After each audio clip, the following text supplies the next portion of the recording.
Music by Shankar Singh.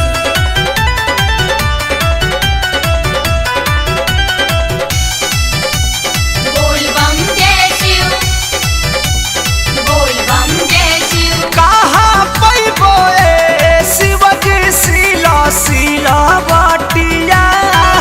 कहाँ पैबो भांगिया धातु, अरे कहाँ पैबो शिवजी सीला बाटिया कहाँ पैबो भांगिया धातु,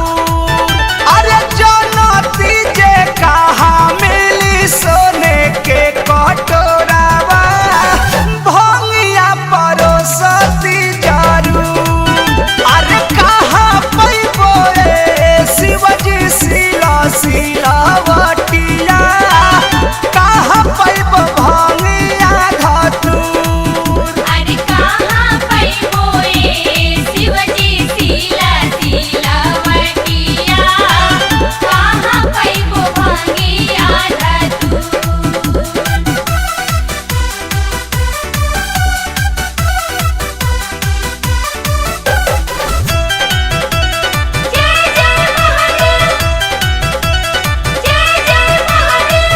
गंगा जी के नीरा महला पानी मांगती,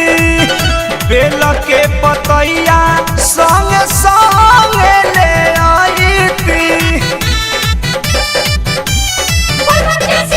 गंगा जी के नीरा महला पानी मांगती,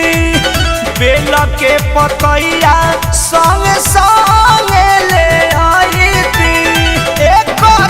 में सोचतानी जलावा चढ़ाई दूज बारी गंगा मैया दूर, अरे कहाँ पैबो शिवजी सीला बाटिया कहाँ पैबो भांगिया धातु,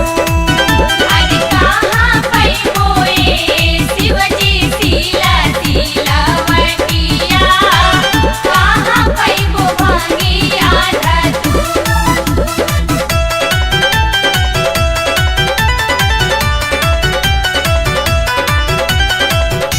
बोल बम जय शिव, बोल बम जय शिव। पूजा पाठ के रीत से हम बानी आना जान जी, जैसे बुझाता करत बहानी मान दान जी, पूजा पाठ के रीत से हम बानी आना जान जी,